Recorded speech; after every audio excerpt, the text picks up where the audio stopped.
Siya ba si Renier? Oo.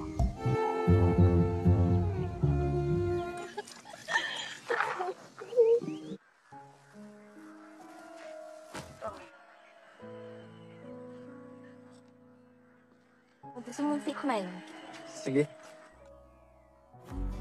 Di sebuah desa, hiduplah sepasang kekasih bernama Renner dan Adele. Meski status mereka berpacaran, Renner dan Adele ini sudah tinggal bersama di rumah bibinya Adele yang bernama Luring. Kehidupan sehari-hari pasangan kekasih itu adalah membantu Luring mengurusi peternakannya. Suatu pagi dengan ekspresi takut, Adele bilang pada sang bibi kalau dirinya tengah berbadan dua dan ingin segera menikah dengan Renner. Meskipun sempat kaget sekaligus marah, Luring akhirnya setuju menikahkan mereka. Selesai sarapan, Renner dan Adele kemudian menyiapkan pakan untuk ayam. Saking santainya pekerjaan mereka, pasangan kekasih itu sampai sempat bermesraan di kandang ayam. Dan tanpa mereka ketahui, Luring menyaksikan peristiwa itu dengan mata terbelalak. Scene kemudian beralih ke beberapa hari kemudian, di mana rumah bibi Luring kedatangan tamu cantik dari kota, yaitu Bea, adiknya Adele, beserta seorang teman wanitanya yang bernama Ceska. Adele! Ketika berkenalan dengan Renner, terlihat jelas kalau Ceska ini tertarik padanya.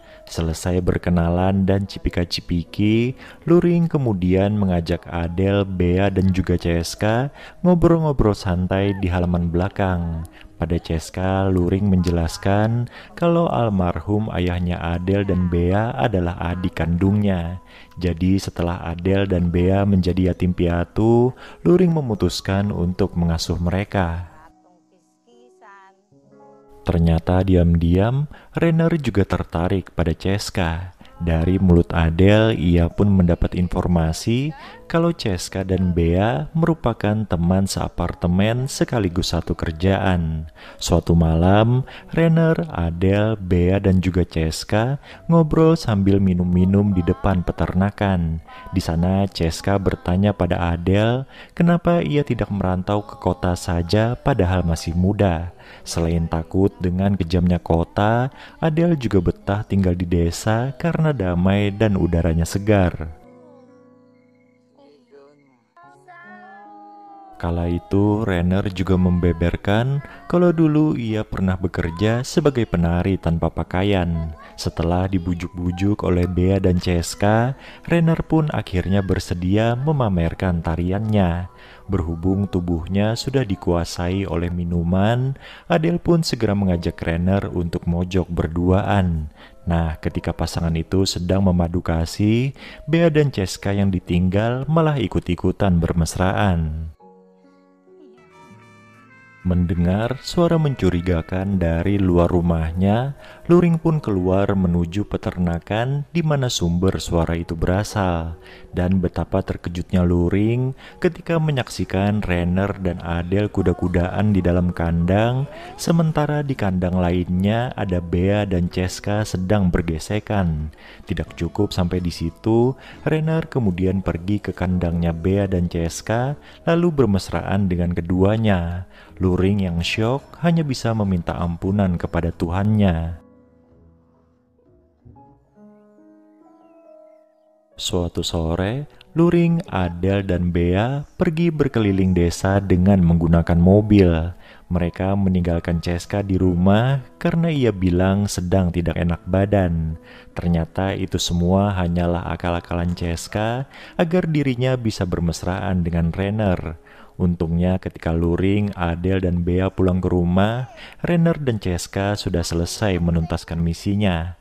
Saking terpuaskannya dengan servis Renner, Ceska sampai berbohong pada Bea kalau dirinya betah di sana dan ingin tinggal lebih lama.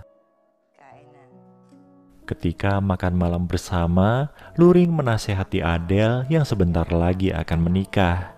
Tiba-tiba ia kemudian bertanya pada Bea apakah gadis itu menyembunyikan sesuatu darinya. Dengan terbata-bata, Bea menjawab tidak. Luring pun tidak melanjutkan pembicaraan tersebut, tapi mereka semua tahu kalau Bea dan CSK ternyata adalah sepasang kekasih. Tengah malamnya, terjadi peristiwa yang bikin geleng-geleng kepala, di mana Renner melayani hasrat CSK dan Adele di waktu yang hampir bersamaan. Semuanya pun jadi bertambah rumit ketika Bea tiba-tiba ikut nimbrung saat Renner dan Adele sedang bermesraan. Akhirnya CSK pun keluar dari persembunyiannya, lalu ikut bergabung dengan mereka sehingga terjadilah hubungan berempat. Merasa tidak enak hati dengan peristiwa itu, CSK langsung memutuskan pulang ke kota keesokan harinya. Sebelum pergi, ia bilang pada Bea kalau dirinya malu dan perlu waktu sendiri dulu. Bea pun melepas kepergiannya dengan raut wajah kecewa. Film ini pun ditutup dengan scene di mana Adele mencoba baju pernikahannya ditemani Bea dan juga Luring.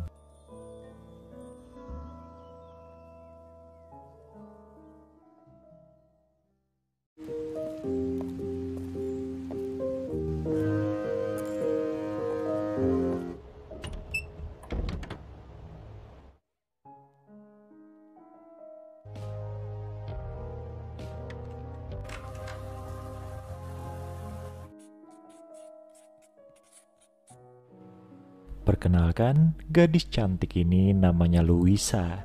Ia berasal dari desa dan sekarang sedang merantau ke kota untuk berkuliah. Di hari pertamanya menginjakan kaki di kota, Luisa langsung menuju ke sebuah kosan tempat dirinya akan tinggal selama berkuliah. Perlu diketahui kalau rumah kosan tersebut adalah tipe kos-kosan campur di mana penghuninya terdiri dari pria dan juga wanita. Sementara itu, pengelolanya adalah pria bernama Arman.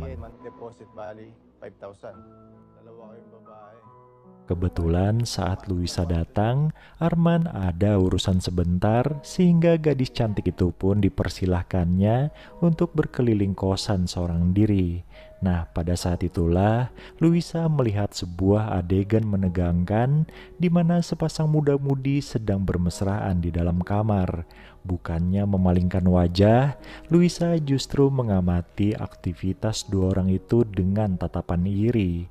Diketahui mereka adalah sepasang kekasih yang juga menghuni kosan tersebut. Yang pria namanya Jander, sedangkan yang wanita bernama Jen. Malam harinya, Luisa bertemu dengan teman sekamarnya yaitu Dian. Dian bilang ia sudah 2 tahun tinggal di kosan itu.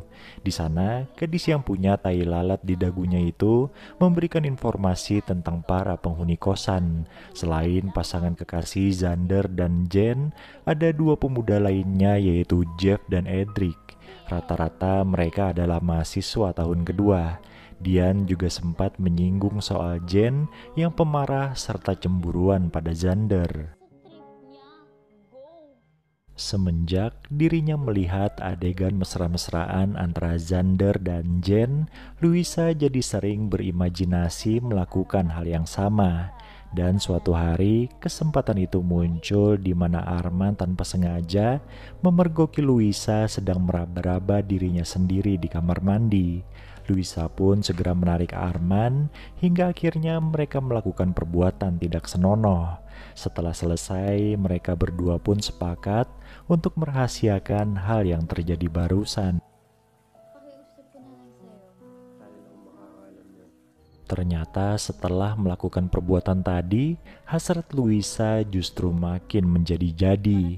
Ia bahkan nekat bermesraan dengan Zander ketika Jen sedang pergi keluar. Tidak hanya itu, Luisa juga sempat bermesraan bertiga dengan Dian dan juga Edric. Menyadari keliaran dari Luisa yang terlihat polos, Dian pun jadi penasaran dengan petualangan hasrat teman sekamarnya itu. Mendengar pertanyaan Dian, reaksi dari Luisa justru mengejutkan. Dengan bercucuran air mata, Louisa mengaku kalau semua pria yang dikenalnya pasti pernah bermesraan dengannya. Bahkan saking banyaknya ia sudah tidak ingat lagi. Ternyata Louisa ini memiliki kelainan, yaitu hasratnya yang berlebih. Kelainan yang diderita oleh Louisa ini membuat Dian jadi prihatin sehingga membujuknya untuk berkonsultasi ke psikiater. Sayangnya Louisa justru malah tersinggung dan ngambek pada Dian.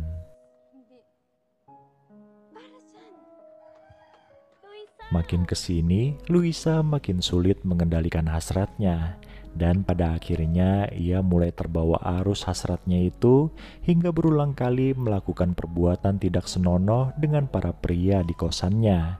Sampai suatu hari, Jane menangkap basah Louisa yang sedang bermesraan dengan Xander. Gadis itu pun langsung murka dan menyebut Louisa sebagai wanita gampangan. Di sana Louisa membela diri kalau ia tidak jatuh cinta pada Xander atau pria manapun yang pernah bermesraan dengannya. Bagi Jane, pernyataan Louisa itu justru malah makin mempertegas kalau ia adalah seorang wanita gatal. Karena suasananya semakin ricuh, mereka berdua pun dipisahkan. Hingga keesokan harinya, Jane memutuskan untuk keluar dari kosan itu. Sebelum pergi, ia sempat memaki Louisa, tapi untungnya ada Dian yang menengahi mereka. Di sana, Dian juga memberitahu kondisi Louisa yang kini sedang berbadan dua. Berbeda dengan para penghuni kos yang kaget mendengar hal itu, Jane justru makin mencemooh Louisa.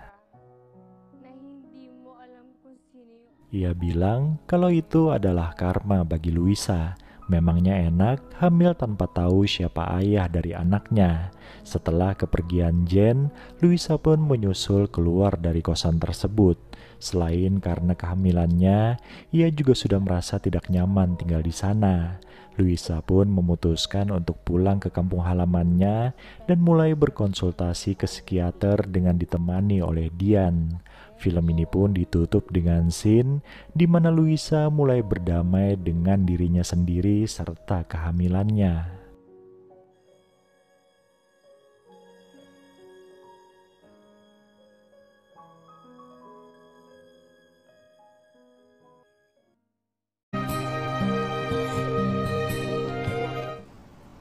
Ano nangyari? Ano si Matthew? Hindi ako naniniwalang kapatid mo nalasing ako. Dito.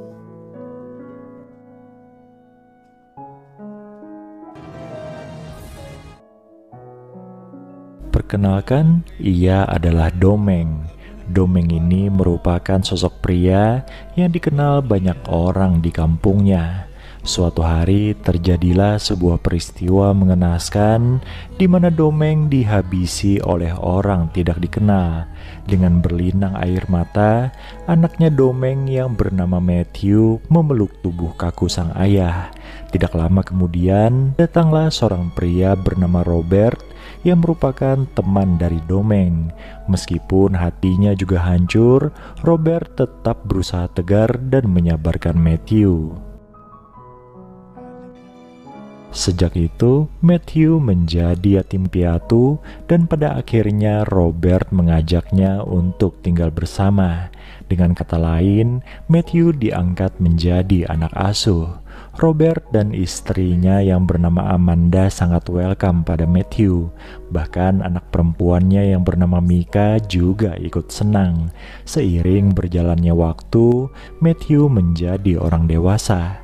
Bersama Mika, ia lulus menjadi sarjana hukum dan mendapatkan nilai terbaik. Makin kesini, Mika mulai merasakan getaran cinta pada Matthew. Di hadapan sang ibu, Mika pun mengaku kalau ia telah jatuh cinta pada pemuda itu. Mendengar hal itu, Amanda setuju-setuju saja. Toh Matthew adalah anak yang baik. Namun Matthew sendiri ternyata keberatan karena ia sudah menganggap Mika sebagai adiknya. penolakan dari Matthew tidak membuat Mika mundur. Justru ia jadi bertambah agresif hingga akhirnya bisa mengajak Matthew bermesraan di sebuah hotel semalaman. Keesokan paginya ketika pulang ke rumah, Matthew dan Mika berbohong pada orang tuanya kalau habis belajar bersama di rumah teman. Suatu ketika Mika menuntut kejelasan status hubungan mereka pada Matthew. Ia ingin hubungan mereka diresmikan serta diketahui oleh kedua orang tuanya. Dengan wajah penuh tekanan, Matthew pun beralasan kalau ia belum siap untuk mengungkap semuanya. Oleh Mika, Matthew akhirnya diberi waktu, tapi jangan lama-lama.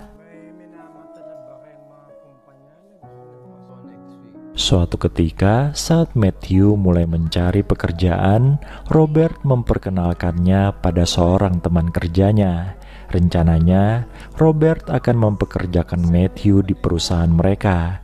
Nah, ketika ngobrol dengan Matthew di malam harinya, Robert bercerita tentang sosok Domeng, ayahnya Matthew. Domeng adalah pemilik tanah di pinggir sungai yang nantinya akan ada pembangunan di sana. Nah, karena menolak pembangunan tersebut, Domeng pun akhirnya dihabisi oleh orang tidak dikenal. Robert bilang kalau ia dan Domeng sudah berteman sejak lama dan oleh karena itu Matthew sudah dianggapnya sebagai anak sendiri. Ternyata Matthew tidak percaya begitu saja ucapan Robert. Ia pun berkata kalau pernah melihat Robert dan ayahnya sedang beradu bibir. Dari peristiwa itu, Matthew sadar Robert baik kepadanya agar bisa menjadikannya sebagai pasangan. Karena banyak berhutang budi, Matthew pun bilang kalau dirinya bersedia. Sementara itu, Robert yang masih syok hanya bisa diam. Jadi selama ini tanpa diketahui oleh istrinya, Robert menyembunyikan identitasnya sebagai penyuka sesama. Bahkan malam itu, Robert lagi-lagi menolak ajakan Amanda untuk bermesraan. Percakapan antara Robert dan Matthew kemarin ternyata membuat keduanya jadi semakin dekat. Apalagi sekarang mereka bekerja di tempat yang sama. Di hadapan Matthew, Robert mengaku pesimis dengan hubungan mereka, apalagi setelah tahu putrinya mencintai Matthew. Hingga suatu hari, keluarga Robert gempar setelah mendengar kabar Mika sedang berbadan dua. Amanda beranggapan satu-satunya solusi dari masalah itu adalah menikahkan Amanda dengan Matthew, ayah dari anak tersebut. Robert sontak tidak setuju. Ia bahkan memarahi Matthew atas kejadian ini. Masalah mereka pun makin bertambah runyam setelah Mika mengetahui hubungan gelap antara ayahnya dan Matthew. Gadis itu pun langsung mengadu pada ibunya. Amanda sebenarnya sudah tahu kalau dulu suaminya berhubungan dengan Domeng. Ia pun berbesar hati memaafkannya. Namun kesalahan Robert bersama Matthew kali ini sudah tidak bisa ia toleransi lagi. Tanpa peduli rengekan dari suaminya, Amanda pun memutuskan untuk segera menikahkan Mika di luar negeri. Mendengar hal itu, Robert sontak putus asa hingga akhirnya memilih untuk mengakhiri hidupnya sendiri. Kepergian Robert untuk selamanya menjadi pukulan telak bagi keluarga, terutama Amanda. Meski agak lain, Robert sebenarnya menyayangi mereka setulus hati. Di sisi lain, untuk kedua kalinya, Matthew kehilangan sosok ayah di hidupnya. Pada akhirnya Matthew dan Mika pun menikah, sementara Amanda hidup sendirian. Dan film ini pun selesai.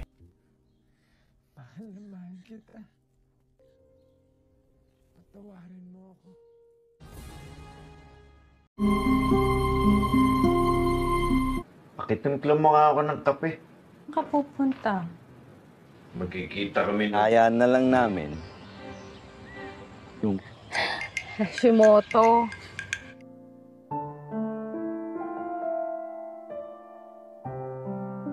Perkenalkan, pria tua ini bernama Turo.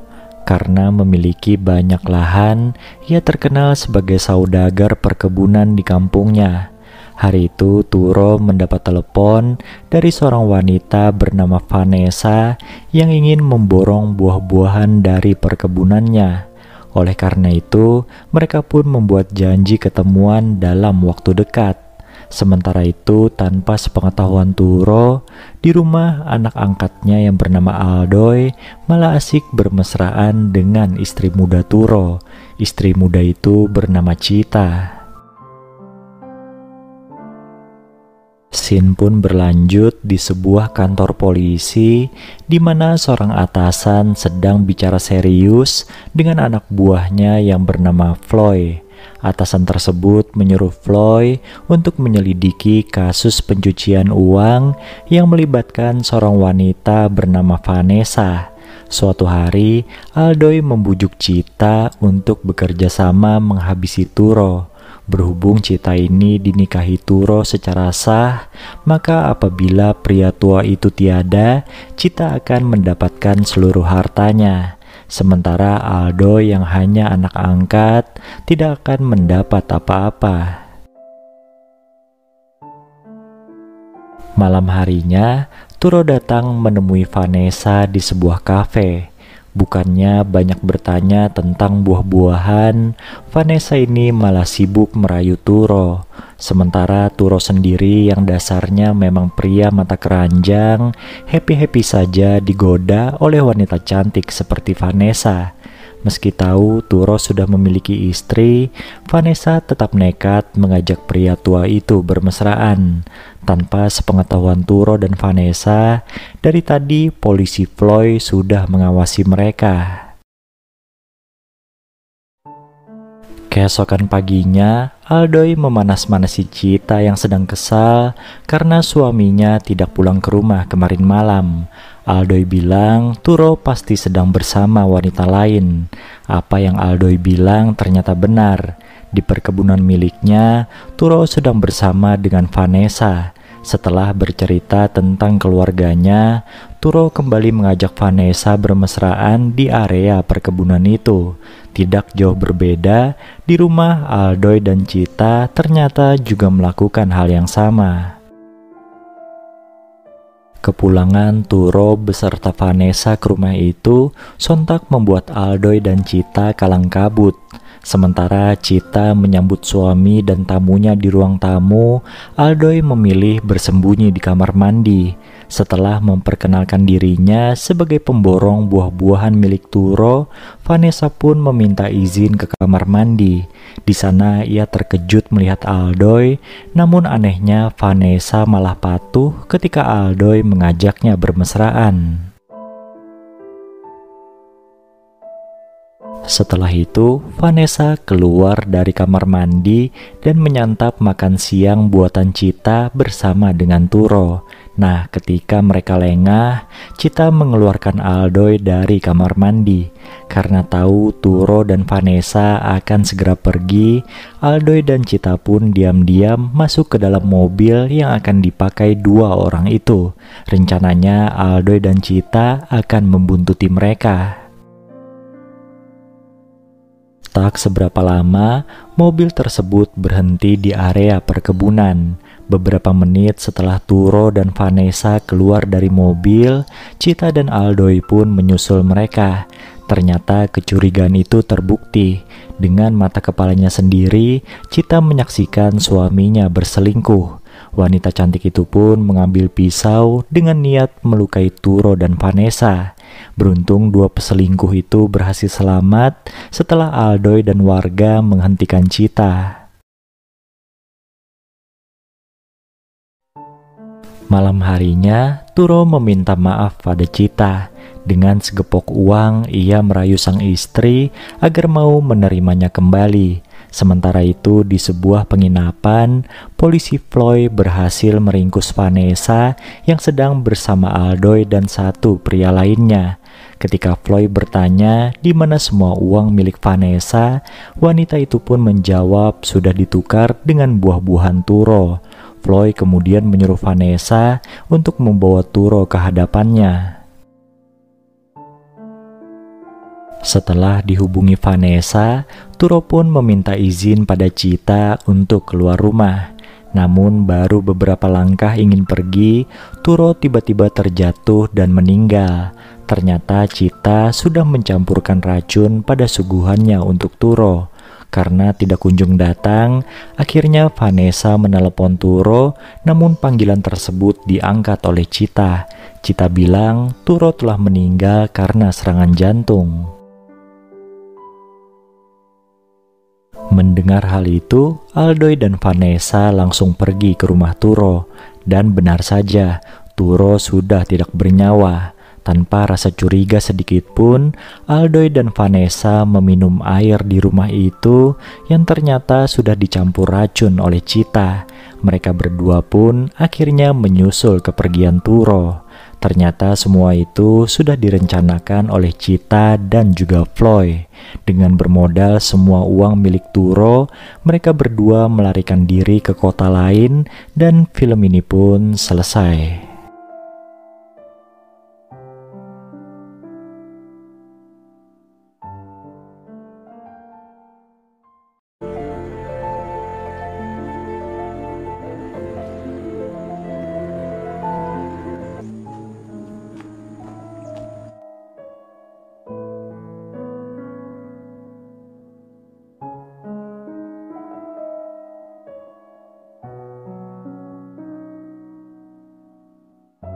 Film ini menceritakan tentang kehidupan rumah tangga Larry dan Edna yang tinggal di sebuah desa pesisir pantai. Di sana mereka bekerja sebagai pengumpul kerang. Suatu hari, pasangan suami istri itu menemukan seorang gadis yang pingsan di pinggir pantai. Mereka pun menolongnya.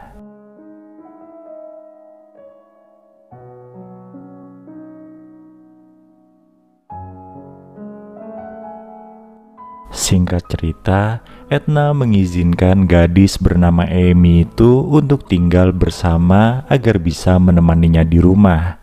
Larry sebenarnya tidak setuju, tapi ia juga tidak bisa menolak permintaan Edna.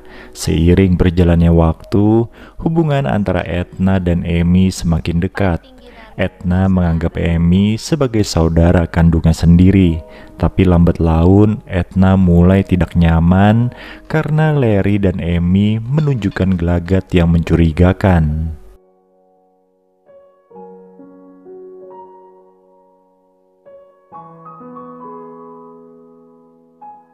Hingga pada akhirnya kecurigaan itu terbukti. Suatu hari, Edna menangkap basah suaminya dan Amy sedang bermesraan. Namun meski Larry telah ketahuan berselingkuh, Edna masih tetap mempertahankan pernikahannya. Bahkan kini mereka tetap tinggal satu rumah, di mana Edna dan Amy saling memperebutkan Larry.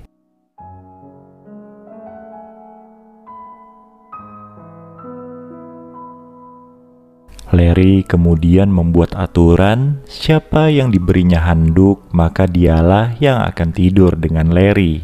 Malam pertama, Larry memberikan handuknya kepada Amy. Itu membuat Edna sangat kecewa. Semenjak saat itu, Edna dan Amy memperebutkan perhatian dari Larry. Mereka berlomba untuk menyenangkan pria itu.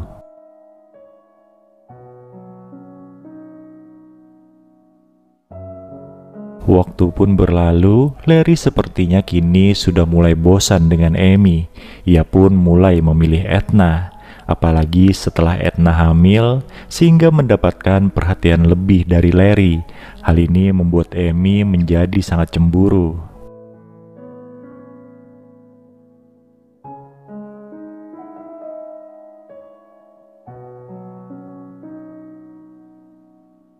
Sakit hati atas perlakuan Larry yang mengacuhkannya, Amy pun nekat menghabisi Larry dan Edna. Setelah puas melampiaskan amarahnya, Amy kemudian memotong rambutnya agar tidak dikenali.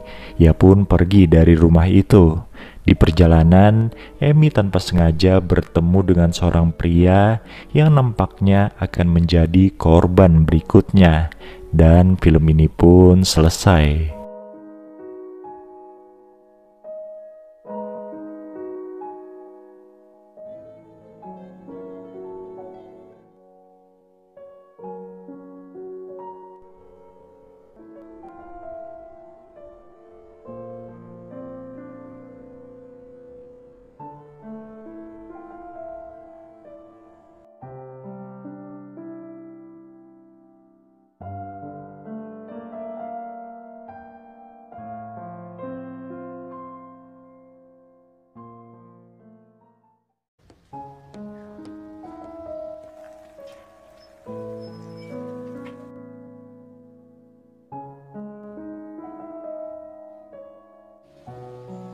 Perkenalkan, gadis cantik ini bernama Mara.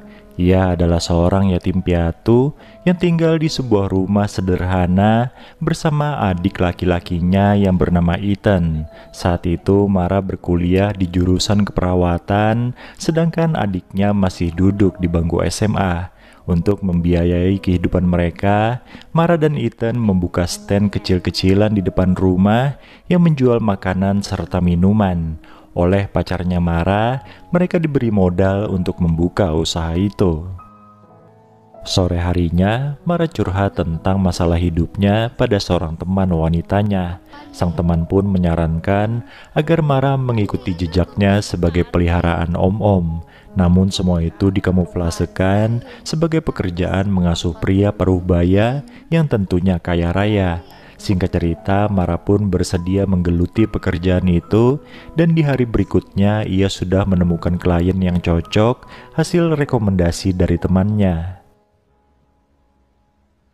Selesai berdandan, Mara pun bergegas pergi ke sebuah rumah mewah milik pria paruh baya bernama Ryan. Di sana ia disambut ramah oleh sang tuan rumah dan diajak ngobrol tentang latar belakangnya. Mendengar cerita Mara, Ryan sontak prihatin.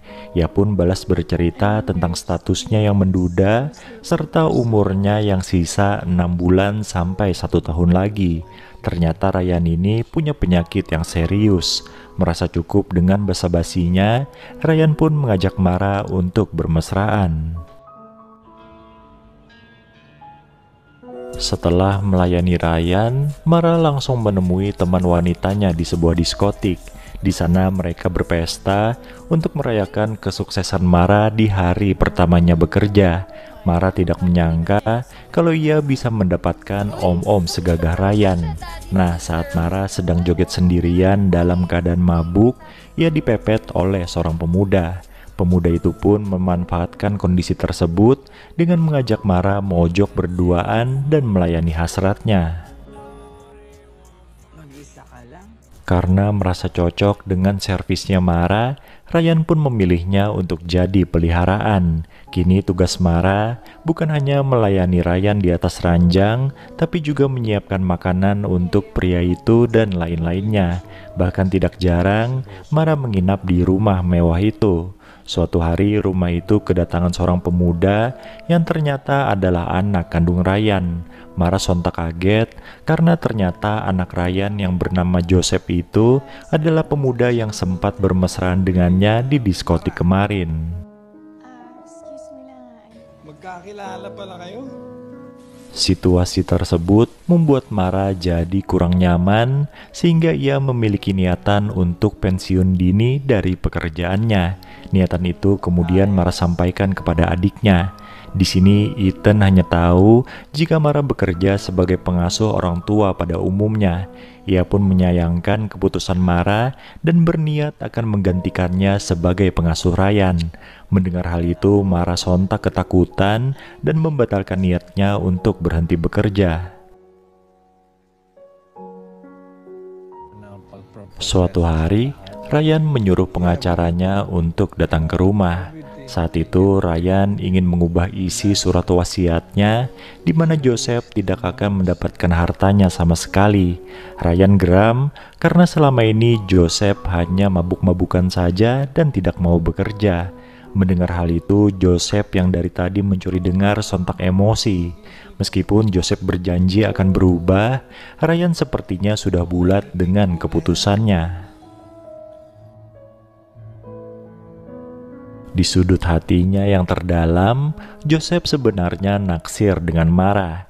Namun karena gadis itu adalah milik ayahnya, Joseph hanya bisa menatap iri dari kejauhan. Suatu ketika Joseph bilang pada Mara kalau ia memiliki rekaman video saat mereka bermesraan di diskotik. Joseph berjanji tidak akan menyebarkan video tersebut asal Mara bersedia menjalankan misi darinya. Ia menyuruh Mara untuk menaburkan racun pada minuman ayahnya. Karena kondisinya semakin tersudut, Mara pun nekat memberikan minuman beracun pada Ryan di suatu pagi. Tidak lama setelah meminumnya, Ryan langsung tidak sadarkan diri. Tapi baru beberapa detik Joseph merayakan kesuksesan misinya, ia dibuat kaget dengan kedatangan polisi yang ingin menangkapnya. Tiba-tiba Ryan pun bangun sambil tertawa. Ternyata diam-diam Mara membocorkan rencana Joseph kepada Ryan dan mereka pun bekerja sama untuk menjebaknya.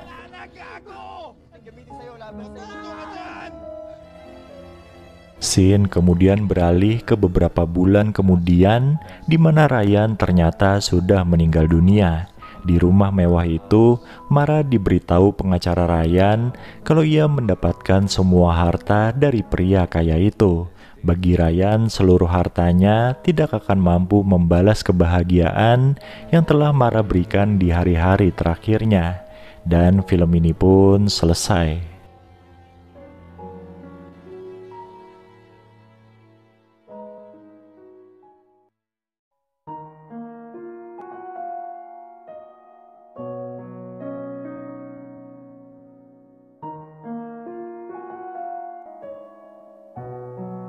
Film ini berfokus pada sepasang pengantin baru yang hidup di sebuah desa di pesisir pantai.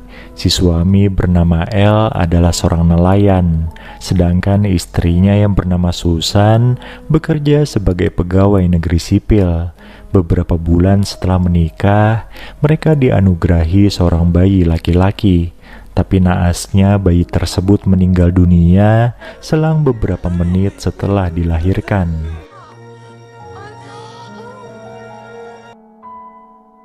Peristiwa itu membuat Susan jadi bersedih dan malas ngapa-ngapain.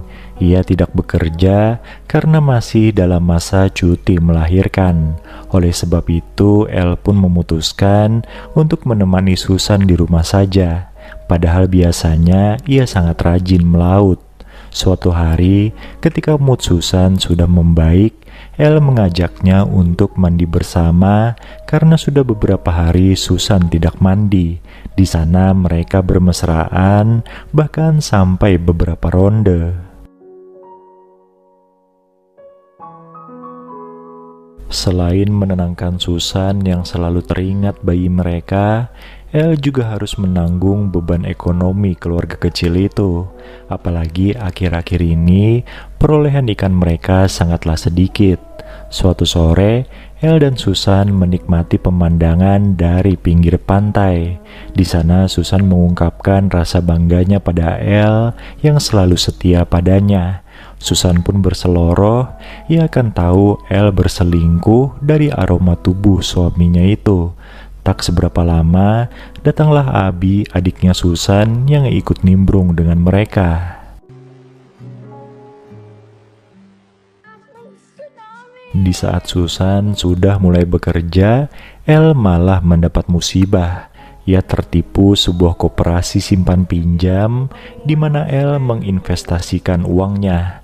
Mendengar kabar tersebut, ibunya El pun sampai terkena serangan jantung dan kini sedang dirawat di rumah sakit. Di hadapan Susan, El histeris menangisi nasib naasnya. Susan pun memberi saran agar El menagih hutang pada orang-orang yang meminjam uang padanya. Melihat El sedang kesusahan, Dindo temannya El berinisiatif untuk menagih hutang tersebut. Orang pertama yang didatanginya adalah Flor. Flor adalah seorang gadis cantik yang merupakan teman sekaligus tetangganya El. Sayangnya saat itu, Dindo tidak berhasil mendapat uang dari Flor karena gadis itu juga sedang berkantong kering. Usaha El dan Susan untuk meminta bantuan pada wakil wali kota pun harus diurungkan sebab pejabat itu nyatanya malah memodusi Susan yang cantik. Kondisi yang makin runyam itu membuat El jadi gampang emosi hingga berkelahi dengan beberapa pemuda kampung. Untungnya ada Flor yang melerai mereka dan mengobati luka El. Perhatian dan kelembutan Flor membuat El jadi tergoda hingga akhirnya mereka pun bermesraan. Ternyata Flor ini juga ada hati dengan El. Karena kelelahan, El pun tertidur dan lupa bersih-bersih. Nah, dari keteledoran inilah Susan jadi tahu suaminya berselingkuh hingga ia pun mengamuk sejadi-jadinya.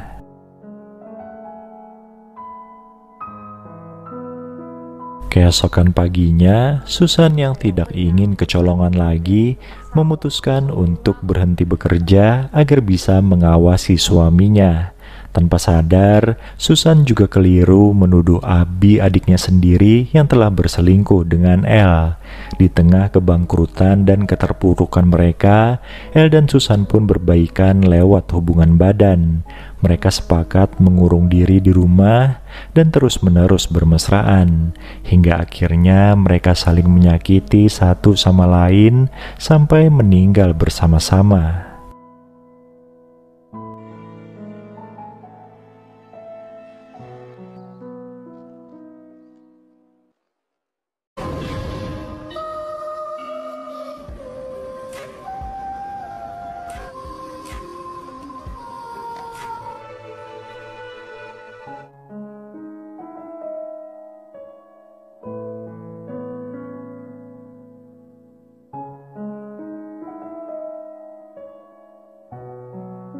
Perkenalkan, wanita ini bernama Ani. Ia adalah istri Al, si pengacara kaya, dan sampai saat ini mereka belum memiliki buah hati. Akhir-akhir ini, Ani kesal karena suaminya sering pulang larut malam dengan diantar oleh sekretaris cantiknya yang bernama Kristi. Ani curiga dua orang itu ada main di belakangnya.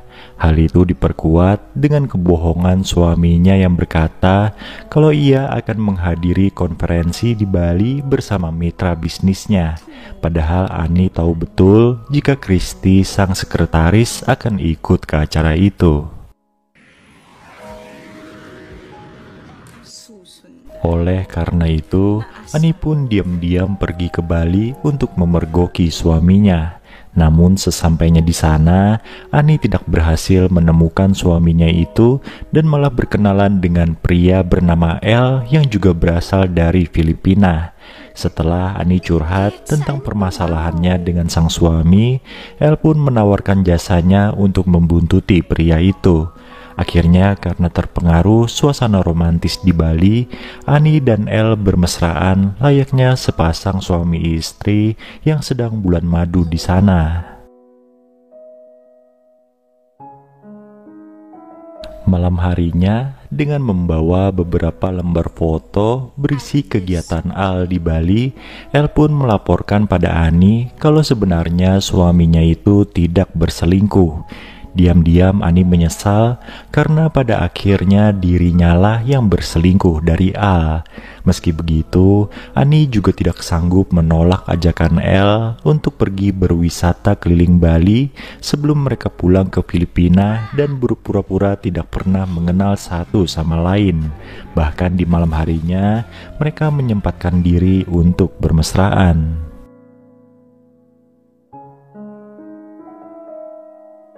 Sementara itu, di tempat lain di Bali, A, suaminya Ani ternyata benar-benar selingkuh dengan Kristi sekretarisnya. Firasat Ani selama ini terbukti benar. Tapi anehnya, kenapa El malah melaporkan hal yang bertolak belakang dengan semua itu? Keesokan harinya, Al pun pulang ke Filipina dan di rumah Ani sudah menunggunya. Tanpa banyak basa-basi, keduanya melepas rindu dengan cara bermesraan. Di kantor, Christy selalu menggoda Al. Namun hari itu Al terlihat ogah-ogahan meladeni Christy karena ia ada janji berkencan dengan Ani. Ternyata tanpa sepengetahuan Ani dan Al, mereka telah masuk perangkap yang telah diciptakan oleh El dan Christy. Sepasang kekasih yang memiliki banyak hutang itu berencana akan memisahkan Ani dan Al sehingga Christy bisa menikah dengan Al dan menguras hartanya. Namun sebuah plot twist terjadi ketika El berusaha mendekati Ani, ia malah jatuh hati pada targetnya itu. El jadi tidak tega menghancurkan perasaan Ani dan oleh karena itu, ia mengurungkan niatnya untuk memberikan bukti perselingkuhan Al. Mengetahui misi mereka gagal, Christy pun mengamuk, tapi dengan waktu singkat ia bisa memaafkan El. Di sini Christy tidak mengetahui jika El telah jatuh hati pada Ani. Nah, ketika Al sedang berkencan dengan Ani di sebuah restoran, kebetulan saat itu Christy dan El juga sedang nongkrong di sana. Kesempatan itu dimanfaatkan El untuk menemui Ani dan menjelaskan tentang semua misinya dengan Christy. Sambil memeluk Ani yang sedang emosi, El mengucapkan maaf sekaligus mengaku kalau ia sudah jatuh hati pada Ani. Suatu hari, El mendapatkan pesan dari Ani yang menyuruhnya untuk datang ke rumah. Tanpa pikir panjang, pria itu pun segera bertolak ke sana dan menemui Ani yang ternyata meminta jatah bermesraan. Entah harus merasa beruntung atau sial, sepulangnya ke rumah, El juga harus melayani hasrat dari Christy. Bagi Christy, bermesraan adalah suatu cara untuk menutupi trauma masa lalunya yang pernah dinodai seorang pria. Suatu malam, Christy mendatangi rumah A untuk bertemu dengan pria itu. Tapi di sana, ia malah disambut oleh Ani yang mengecat rambutnya dengan warna merah dan berpakaian cukup terbuka. Dengan wajah sinis, Ani bilang kalau ia sudah tahu tentang rencana jahat Christy. Keesokan harinya, Christy kembali dibuat kesal oleh Al yang menolak untuk bermesraan dengannya. Bahkan Al menuding jika Christy berbohong tentang perselingkuhan istrinya dan El. Kemarahan Christy pun memuncak ketika ia tahu kalau El diam-diam menemui Ani dan bermesraan dengan wanita itu. Dengan membawa sepucuk senjata, Christy pergi ke rumah Ani dan Al lalu melakukan suatu hal yang tidak terduga. Dengan senjata itu, ia mengakhiri hidupnya sendiri hingga jenazahnya mengambang di kolam renang milik pasangan suami istri itu. Semua itu dilakukan Christy agar semua orang percaya ia tidak berbohong.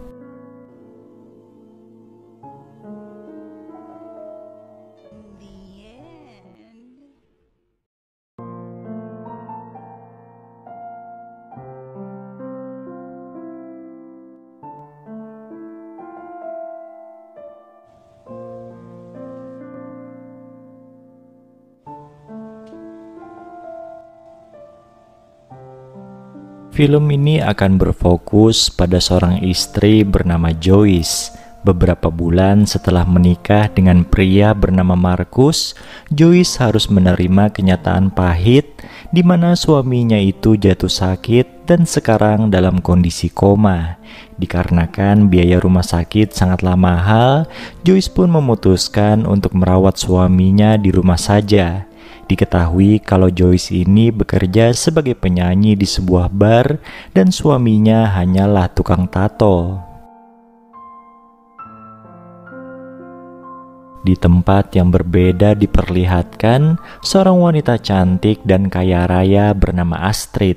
Kala itu dengan tatapan penuh kerinduan, Astrid memandangi foto pria yang ternyata adalah Markus di galeri ponselnya. Berhubung hasratnya sudah diubun-ubun, Astrid pun memakai foto Markus itu sebagai bahan pemuas imajinasi liarnya. Setelah puas, ia kemudian mengirim pesan kepada Markus.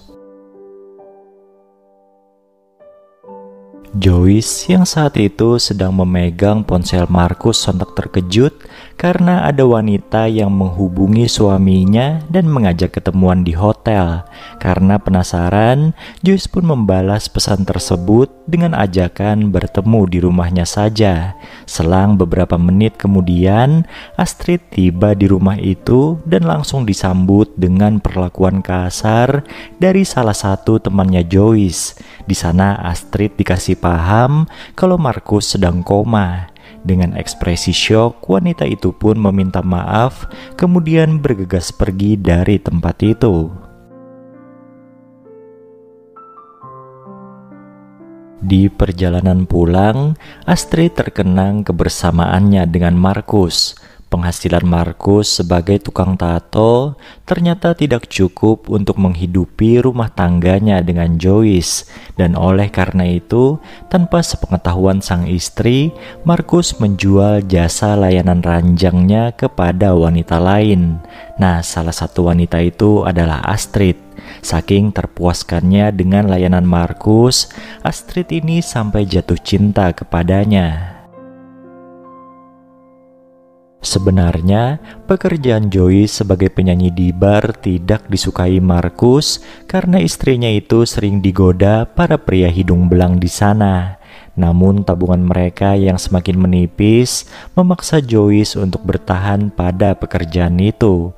Bahkan saking terdesaknya, Joyce sampai nekat melayani hasrat seorang pria di bar dengan imbalan sejumlah uang. Di perjalanan pulang dari bar, Joyce yang mabuk berat akhirnya tergeletak di pinggir jalan.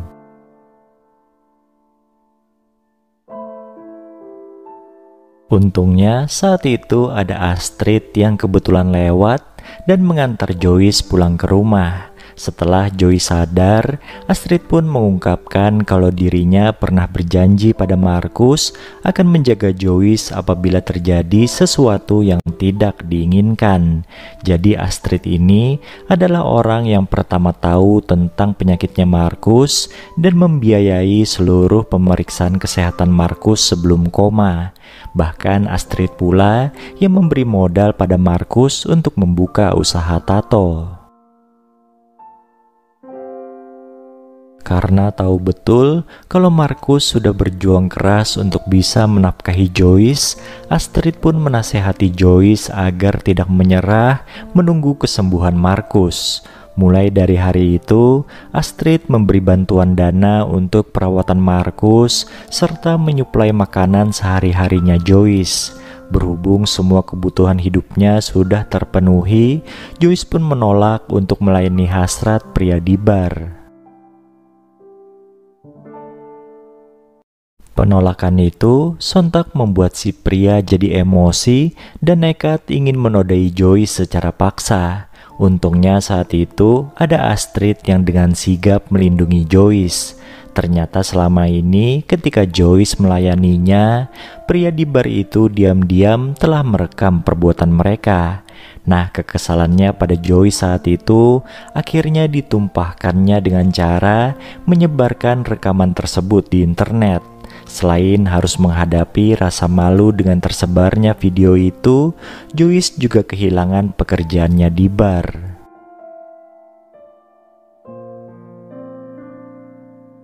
Di tengah keterpurukannya itu, Joyce menghubungi Astrid untuk menemaninya ngobrol. Dengan kondisi mabuk minuman, Astrid bilang kalau dirinya iri dengan kebersamaan Markus dan Joyce.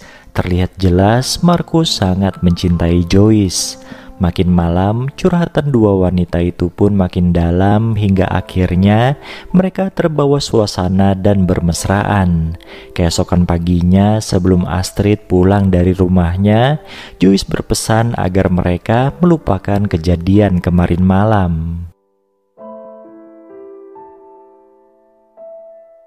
Ajaibnya setelah Astrid pulang, Markus tiba-tiba bangun dari komanya. Kabar bahagia itu diterima Astrid lewat pesan di ponselnya. Berhubung statusnya adalah seorang selingkuhan, Astrid pun urung untuk menampakkan diri di hadapan Markus dan keluarganya. Meskipun sudah sadar, Markus sudah tidak bisa normal seperti dulu lagi. Geraknya masih sangat terbatas dan membutuhkan bantuan dari orang lain. Setelah lama tidak terdengar kabarnya, suatu hari Astrid menemui Joyce di rumahnya. Pertemuan itu akhirnya menyadarkan keduanya kalau mereka saling mencintai satu sama lain. Selesai bermesraan, Astrid bilang dirinya akan pindah ke luar negeri. Ia sadar Markus lebih membutuhkan Joyce.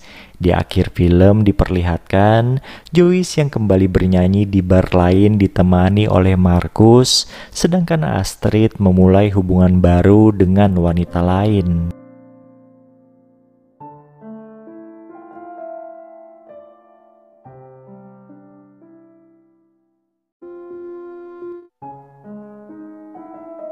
Siyempre,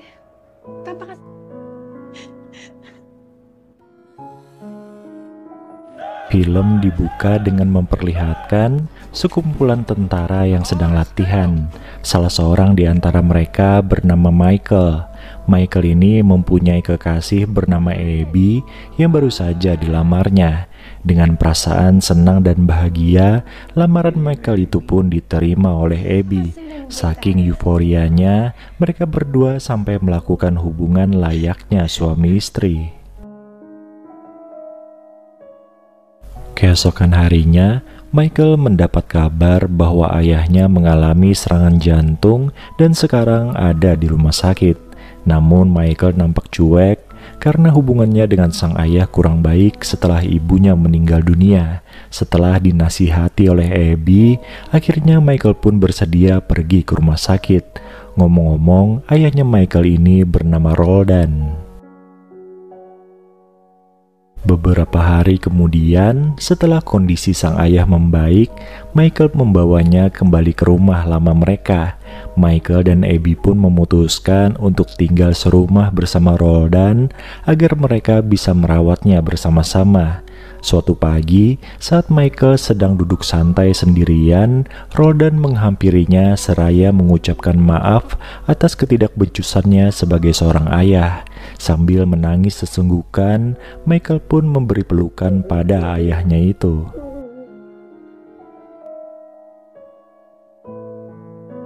Suasana di rumah itu pun jadi hangat seiring dengan membaiknya hubungan Michael dan Roldan.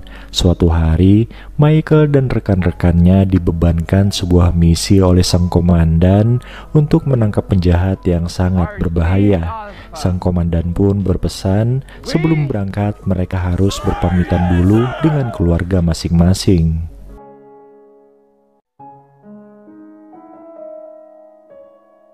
Saat berada di rumah, Michael memberitahukan misinya kepada Abby dan Roldan. Mendengar hal itu, keduanya pun jadi bersedih. Selama ia bertugas, Michael meminta Abby tetap tinggal di rumah itu untuk mengurus ayahnya. Menjelang tidur, Abby tiba-tiba mengembalikan cincin lamaran miliknya kepada Michael. Wanita cantik itu berkata kalau Michael harus mengembalikan cincin tersebut setelah misinya berhasil, lalu mereka akan menikah. Keesokan harinya, Michael pun pergi menjalankan misinya, sedangkan Abby tetap berada di rumah bersama Roldan, ayahnya Michael. Suatu hari, datanglah seorang wanita yang bernama Teris yang merupakan rekan bisnisnya Roldan. Teris beralasan kedatangannya adalah untuk meminta tanda tangan dari pria paruh baya itu. Padahal sebenarnya ia hanya ingin bermesraan dengan Roldan. Di sisi lain, perlu diketahui kalau Abby, tunangannya Michael, adalah seorang perawat di sebuah panti jompo. Suatu hari, Abby menyadari ada seorang rekan kerja pria yang naksir padanya. Dengan lemah lembut, Abby menjelaskan pada pria itu jika ia sudah bertunangan dan tidak tertarik untuk menjalin hubungan dengan pria lain. Ayoko naman loko. Scene kemudian berpindah pada Michael yang sedang berjuang melawan komplotan penjahat. Sayangnya dalam insiden itu, Michael terkena terjangan peluru dan langsung kehilangan kesadarannya. Kabar meninggalnya Michael pun sampai ke telinga Abby dan Roldan yang segera mengadakan pemakaman untuk pria itu. Keduanya terlihat sangat terpukul atas apa yang menimpa Michael.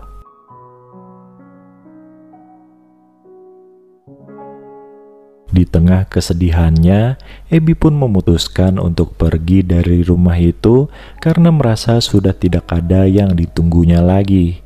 Namun Roldan segera mencegahnya dengan perkataan almarhum Michael akan bahagia jika Abby tetap di sana. Akhirnya Abby pun mengurungkan niatnya dan menjalani hari-hari selanjutnya di rumah itu dengan penuh isak tangis.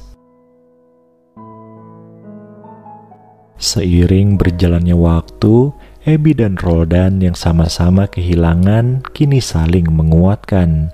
Bahkan hubungan mereka malah kebablasan dengan melakukan hubungan layaknya suami istri. Suatu hari, Abby mendapat kabar mengejutkan bahwa Michael ternyata masih hidup dan sekarang sedang dirawat di rumah sakit.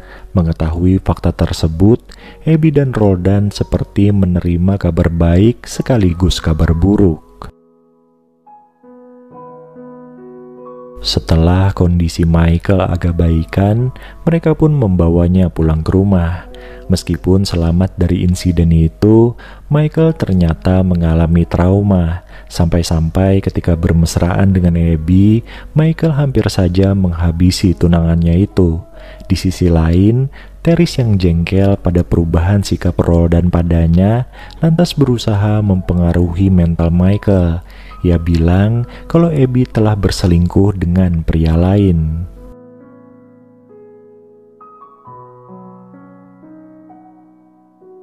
Provokasi itu membuat emosi Michael jadi tidak terkendali sampai-sampai ia mengambil senjatanya untuk mengancam rekan kerja Abby di panti jompo. Ketika ada waktu untuk ngobrol berdua dengan Roldan, Abby menyatakan perasaannya kalau ia lebih mencintai Roldan dibanding Michael. Setelah lama tidak bermesraan sejak kembalinya Michael, sore itu keduanya pun kembali melakukannya. Beruntung perbuatan mereka tidak tertangkap basah oleh Michael yang tak lama setelah itu pulang ke rumah.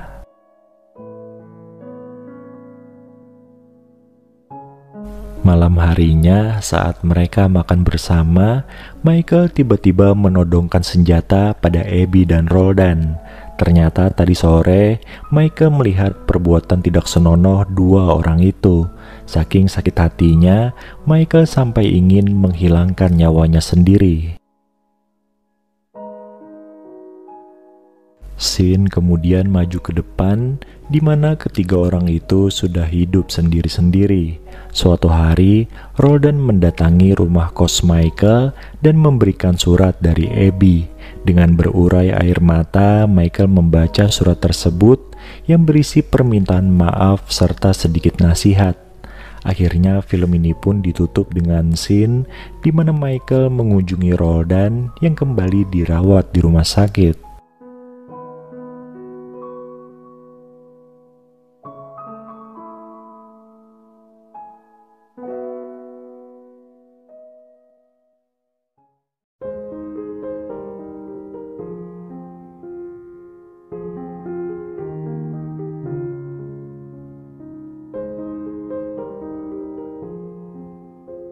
Teris adalah seorang bos cantik dari perusahaan penerbitan majalah pria.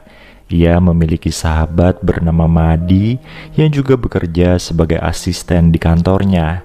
Hari itu Madi curhat tentang hubungan asmaranya dengan kekasihnya yang bernama Arthur. Madi bilang sebentar lagi Arthur akan melamarnya.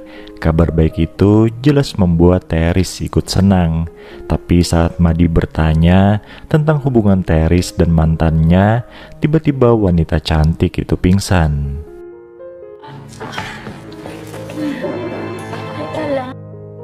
Madi pun bergegas mengantarkan Teris ke dokter. Di sana sang dokter bilang jika Teris terkena penyakit leukemia. Hal itu membuat Teris kehilangan semangat untuk hidup. Setelah meraih kesuksesan di usia muda, ia malah terkena penyakit serius. Melihat kondisi sahabatnya yang begitu menyedihkan, malam itu Madi pun memutuskan untuk menemani Teris di rumahnya.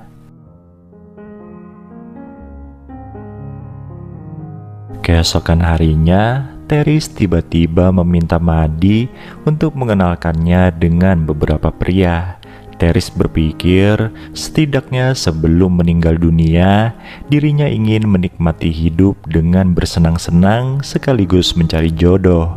Madi pun langsung merekomendasikan pria bernama Luigi yang merupakan rekan kerja di kantor mereka.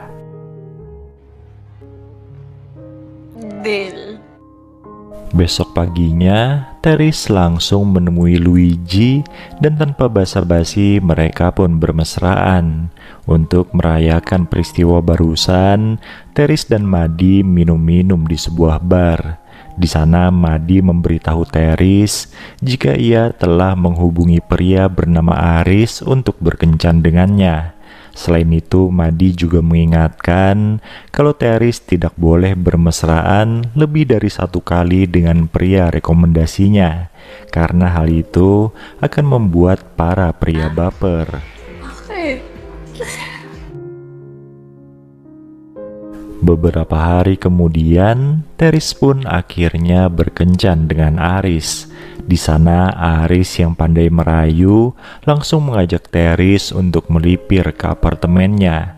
Berhubung dirinya masih banyak pekerjaan, Teris pun menolak. Tapi ia janji akan berkunjung ke sana. 3 hari kemudian, dengan ditemani oleh Madi, Teris pergi ke apartemennya Aris. Di sana Madi mengatakan kalau ia akan menunggu di ruang tamu dan jika 1 jam sudah berlalu, dirinya akan menjemput Teris di kamar Aris.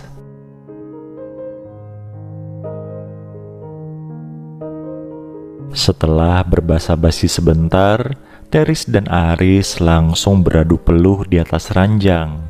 Nah, berhubung Teris tidak kunjung membalas pesannya, Madi pun langsung mengetuk pintu kamar Aris. Ternyata orang yang dicemaskan malah sedang asik makan. Suatu ketika, saat Madi dan pacarnya sedang berkencan, tiba-tiba Teris mengirimkan pesan kepadanya.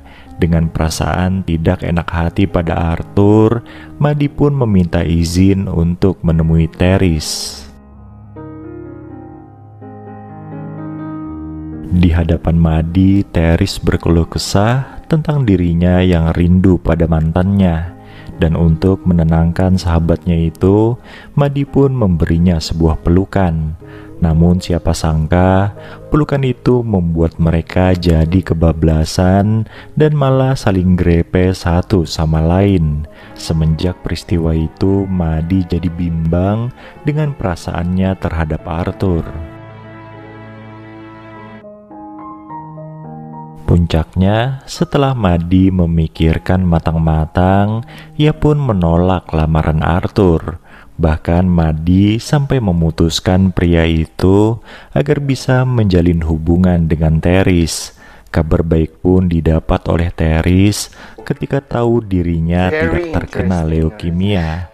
Ternyata kemarin itu hanya salah diagnosis.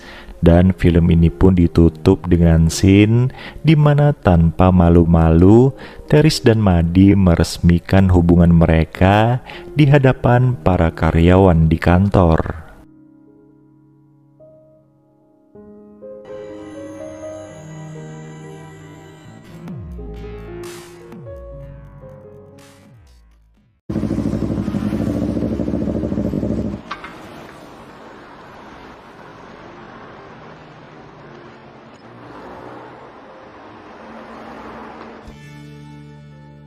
dalam hubungan asmara, aktivitas bermesraan dengan pasangan adalah sesuatu yang menyenangkan, bahkan dipercaya bisa menghilangkan stres. Tapi apabila hal tersebut dilakukan terlalu sering tanpa memperdulikan waktu dan juga tempat, itu juga bisa menimbulkan rasa risih serta tidak nyaman. Nah, perasaan itulah yang mungkin sedang dialami oleh Athena saat berpacaran dengan pria bernama Axel. Athena sebenarnya sanggup-sanggup saja mengimbangi hasrat berlebih dari Axel.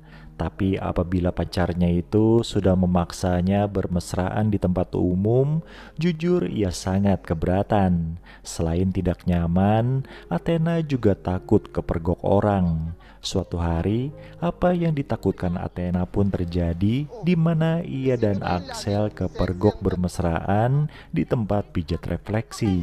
Kesabaran Athena pun sudah mencapai batasnya, hingga akhirnya ia memutuskan hubungan dengan Axel.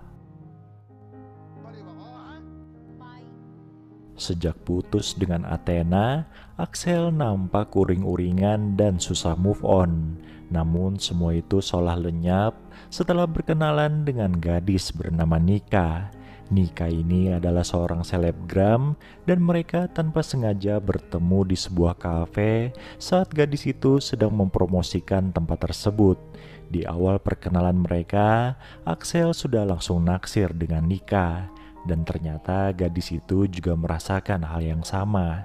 Singkat cerita, mereka pun berpacaran hingga melakukan hubungan layaknya suami istri. Berbeda dengan Axel, kehidupan asmara Athena nampaknya tidak begitu mulus setelah mereka putus. Athena yang bekerja sebagai perawat memang sempat naksir dengan rekan kerja barunya yang bernama Francis. Namun setelah bermesraan dengan pria itu, Athena langsung ilfil karena Francis cepat keluar. Ia tidaklah setangguh Axel. Suatu hari, Athena tanpa sengaja bertemu dengan Axel yang sedang duduk sendirian di sebuah kafe. Sayangnya setelah menyapa Axel dengan riang, Athena harus menelan kekecewaan ketika tahu mantannya itu sedang bersama pacar barunya. Daripada canggung, Athena pun memutuskan untuk segera pamit pada Axel dan Nika. Meskipun tahu Axel sudah punya pacar, Athena tidak mau menyerah begitu saja. Keesokan harinya, ia langsung pergi ke rumah mantannya itu dan membujuknya agar mau balikan. Sayangnya, Axel tidak mau. Pria itu bilang kalau ia sudah move on dan bahagia bersama Nika. Athena pun kecewa tapi tidak bisa apa-apa. Ternyata takdir berkata lain. Suatu hari ketika Axel ingin menjemput Nika dengan menggunakan sepeda motor, ia mengalami kecelakaan lalu lintas. Axel pun mengalami cedera cukup parah hingga harus dirawat di rumah sakit selama beberapa waktu. Nah, peristiwa tersebut membuat Axel sadar kalau Nika bukanlah wanita yang baik untuknya. Itu terbukti semenjak ia dirawat, Nika tidak pernah mengunjunginya sekalipun. Bahkan gadis itu selalu menolak telepon dari Axel. Meskipun begitu, Axel tidak perlu bersedih karena ada Athena yang selalu di sisinya. Dari awal masuk rumah sakit sampai sekarang, mantannya itu selalu menemani serta membantunya. Sepertinya Tuhan ingin menunjukkan jodoh terbaik untuk Axel. Film ini pun ditutup dengan scene di mana Axel dan Athena kembali berpacaran dan tentunya sering bermesraan seperti dulu.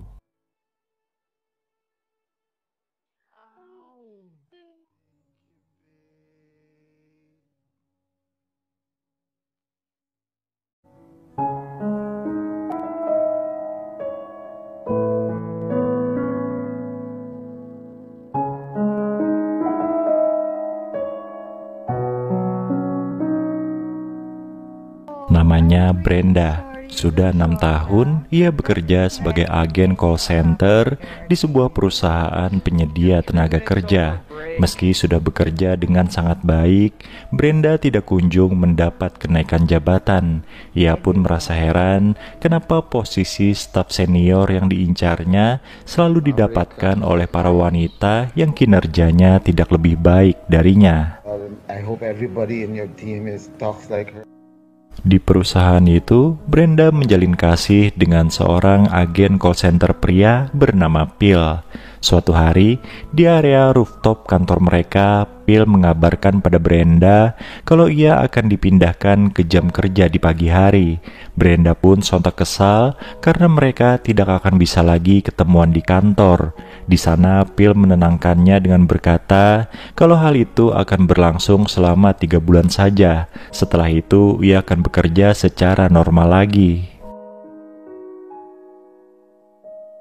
Dari obrolannya bersama Phil, Brenda juga mendapat informasi jika mereka memiliki tim leader baru bernama Carl. Katanya Carl ini adalah pria yang baik dan penyayang keluarga.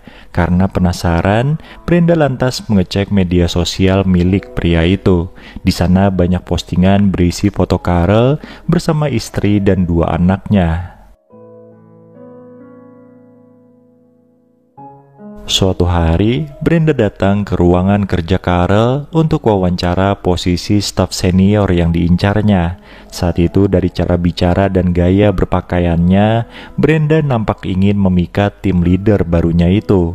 Bahkan ia juga sempat memberi info tidak penting kalau beberapa waktu ke depan dirinya dan sang pacar akan jarang ketemuan.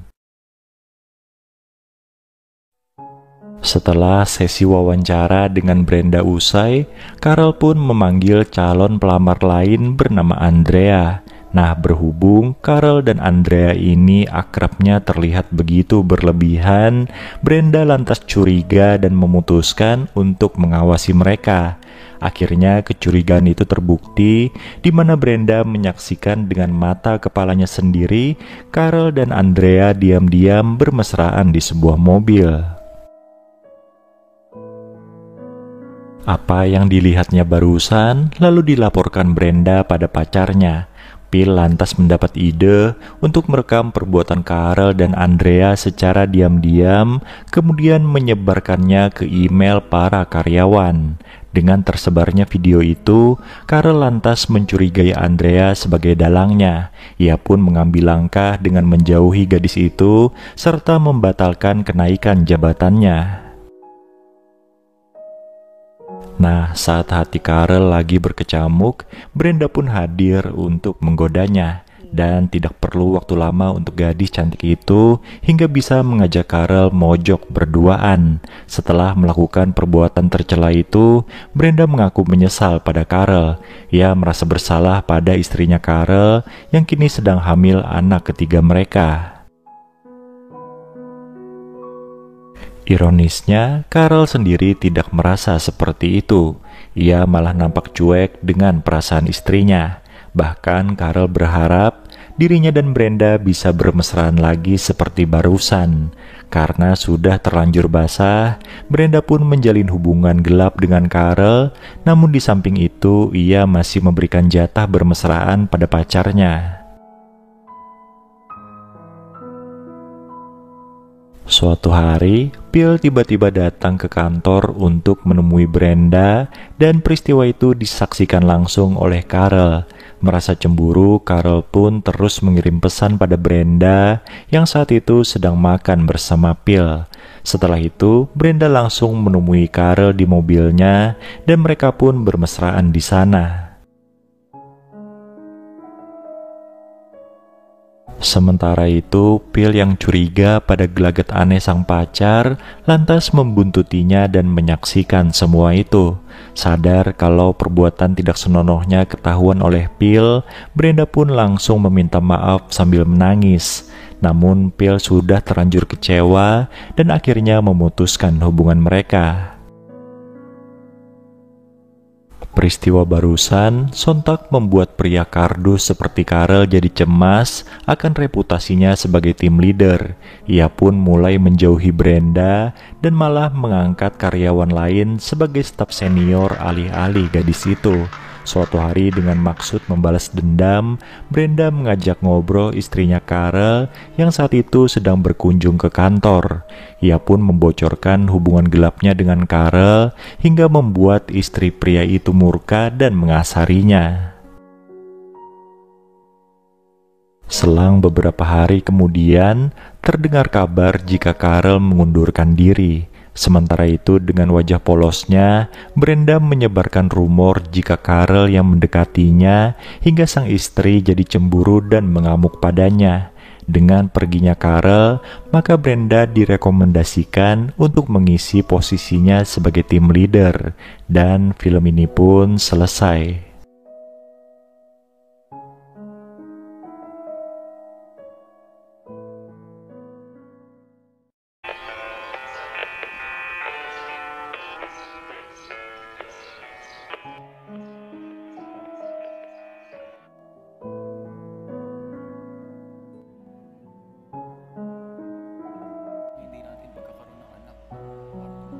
Pasangan ini adalah Dolores dan Mario.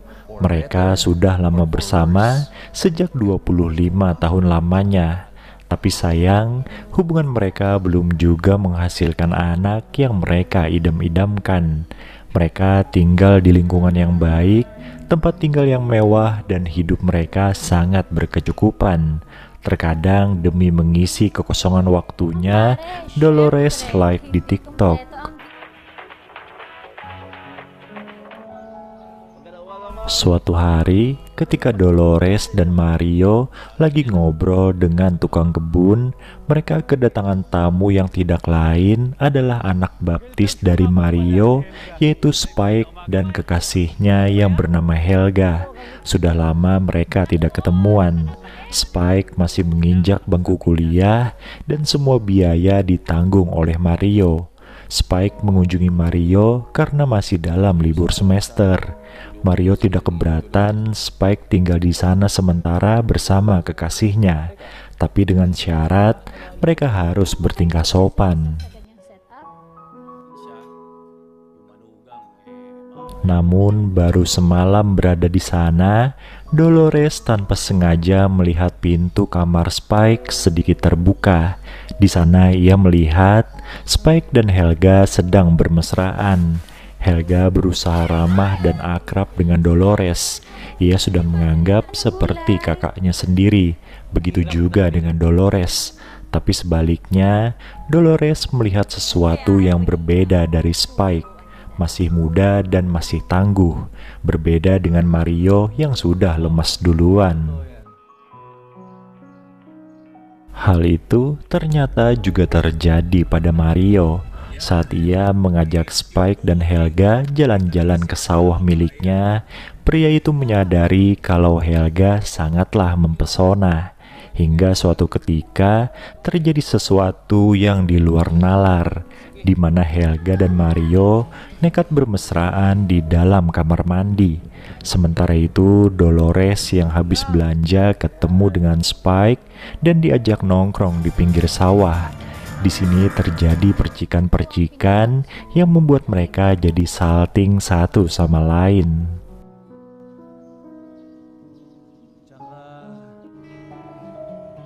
Semenjak itu juga, Dolores dan Spike menjadi kelewat batas. Ketika Mario sedang sibuk, mereka nekat bermesraan di dapur.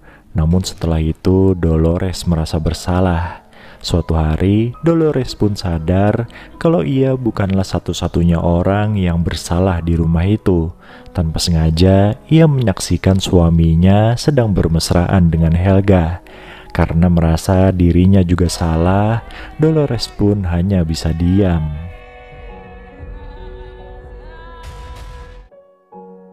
Semenjak itu, tidak ada lagi keharmonisan dalam rumah tangga mereka. Mario juga lebih sering marah-marah dengan Dolores, gara-gara istrinya itu meminta Spike dan Helga meninggalkan rumah, namun Mario menolaknya. Suatu hari, Helga kedatangan ibunya di sana. Ibunya sudah lama mencari keberadaan Helga, tapi sayangnya sang anak malah menolak dan mengusirnya.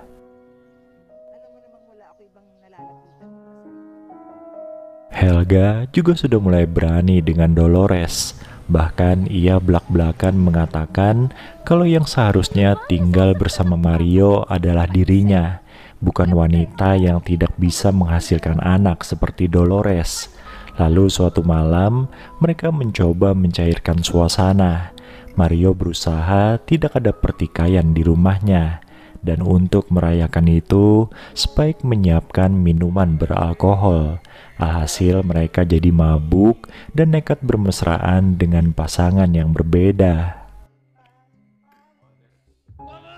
Begitu sadar, Mario melihat Dolores sedang bersama Spike. Mario pun murka dan akhirnya mengusir dua orang itu dari rumahnya. Semenjak itu mereka jadi sadar apa yang mereka perbuat adalah suatu kesalahan besar. Spike juga merasa sangat bersalah dan tidak tahu diri sudah diangkat menjadi anak baptis Mario, tapi ia malah kurang ajar. Beberapa minggu pisah rumah, Mario merasa hampa tanpa Dolores, dan kebetulan mereka bertemu di salah satu gereja. Namun Dolores sudah tidak mau lagi berurusan dengan Mario. Sesampainya di rumah, Mario melihat Spike bersama Helga. Di sini amarah Mario memuncak, ia mengambil senjata dan melepaskan tembakan pada Spike. Tidak hanya itu, Helga pun juga menjadi sasaran. Pada akhirnya, yang ada hanyalah penyesalan. Mario ditangkap dan harus mendekam di dalam penjara, meninggalkan Dolores sendirian yang ternyata sedang berbadan dua.